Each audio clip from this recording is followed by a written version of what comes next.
At the very beginning, the scene opens with flashing red and blue lights cutting through the night. An ambulance speeds down a deserted road, carrying within it the fragile breath of life. On the stretcher lies a young man, pale, his body trembling on the edge of existence. But fate is cruel. Before the ambulance even reaches the hospital, the boy exhales his final breath. His story, however, does not end here. It only begins. This boy had signed an organ donation form, pledging that his body, even in death, would grant life to others. His organs were quickly prepared for transplantation. In the operating room, 2 surgeons stood ready, but as their scalpels met flesh, they froze. The boy's skin was unlike anything they had ever encountered. Thick, almost impenetrable, harder than that of a rhinoceros. Sweat poured down their brows as they struggled to extract his organs, their tools straining against his body's unnatural strength. Hours later, the operation was finally complete. But just as relief washed over them, a nurse suddenly ran out, screaming in horror. The doctors rushed back into the theater, only to find that the young man's body had completely disintegrated. All that remained was a pile of ashes. Among the organs removed was a heart, given to a fragile young girl named Lisa. Astonishingly, her body did not reject the transplant. Instead, it embraced it. Within days, she was fully healed, stronger, healthier than ever before. But with this miracle came a mystery. On her hand appeared a perfect round mark, as though tattooed onto her skin, a mark she had never received. Lisa's father, a devoted taekwondo instructor, had raised her with discipline and martial arts since she was a child. But after suffering a heart attack during one of her matches, he became terrified for her safety. He forbade her from fighting ever again. Still, the spirit of taekwondo burned fiercely inside Lisa. One afternoon, while her father was distracted in conversation with their landlord, Lisa's eyes fell on the punching bag. She spun, delivering a sharp kick. With a deafening crash, the bag tore through the ceiling. Her father turned, astonished, but Lisa herself was stunned. She had never possessed such power, not even at her physical peak. Curiosity and exhilaration burned inside her. She needed to know just how strong she had become. Lacing her shoes tightly, she darted outside. The hill before her loomed steep, but she sprinted upward with impossible speed. So fast she overtook a scooter rider struggling on the incline. For a moment she felt airborne, like she might fly. But speed is not without danger.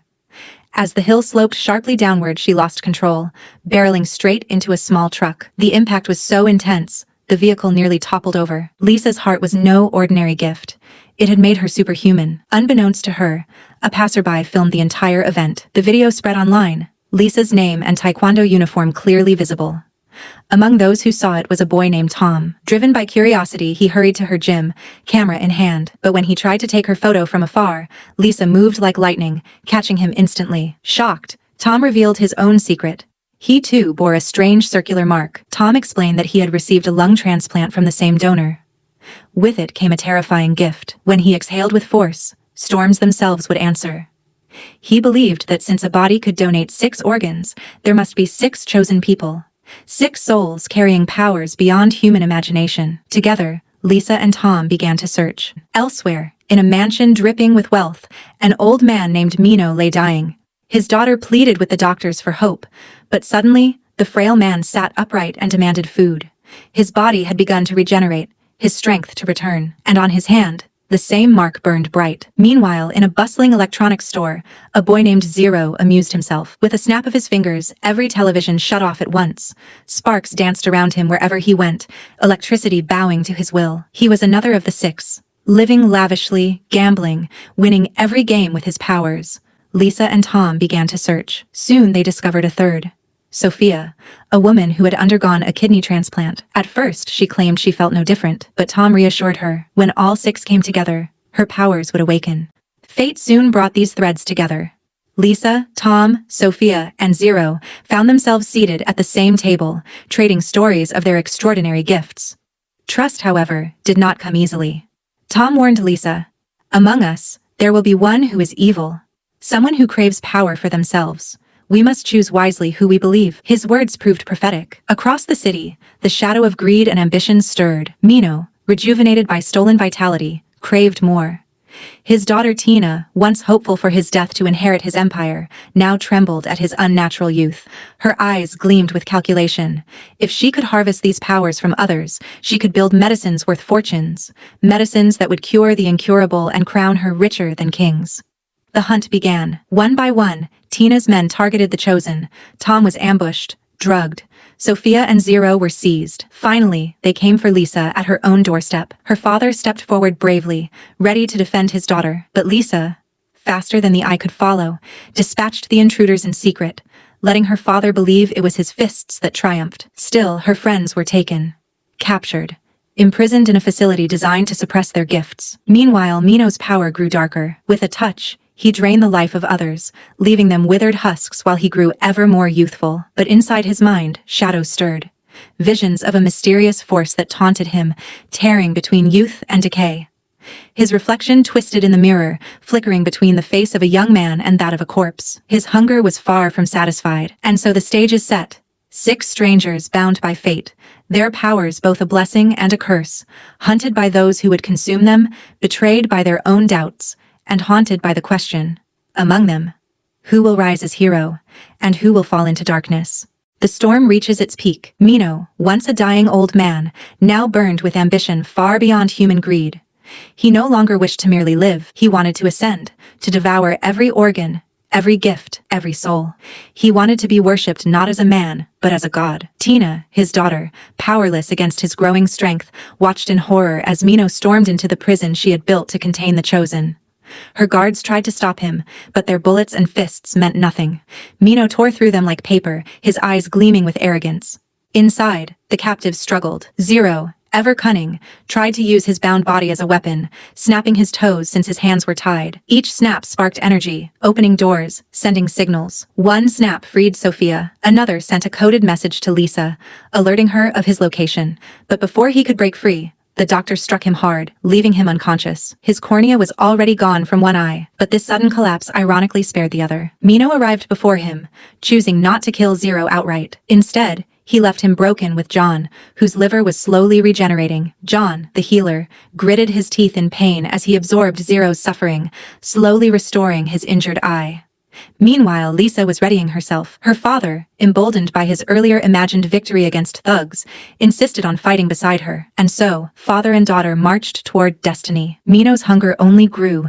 He organized a grand event, a spectacle for the public. Before the crowd, he revealed his youthful body, shattering a wall that had hidden his decayed, aged face.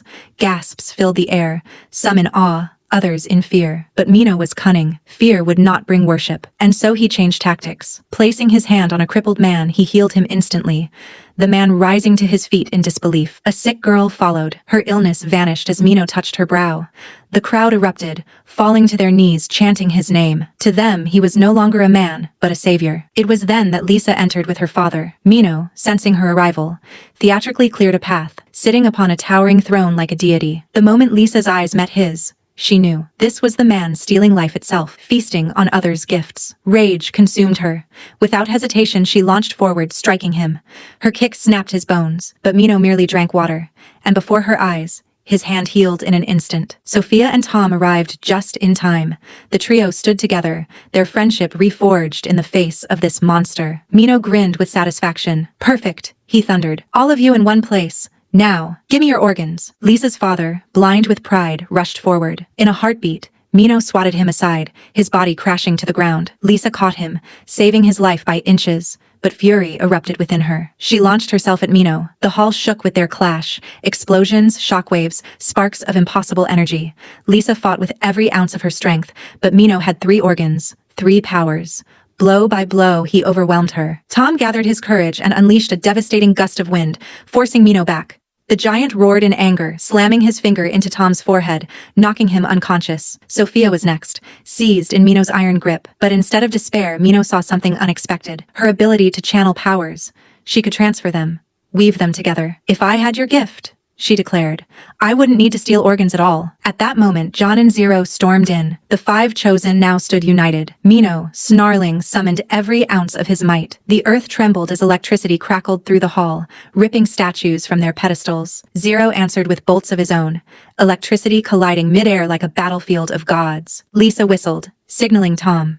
With his last strength, Tom exhaled a furious gale, propelling Lisa forward. Empowered, she struck Mino with a blow so fierce the walls quaked.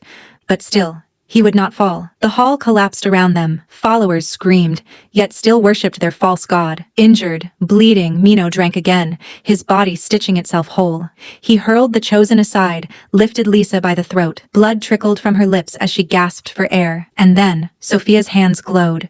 Grabbing Lisa, she poured healing power into her. Mino froze. His stolen gift had left him. Lisa roared, breaking free. With combined might, the five struck as one.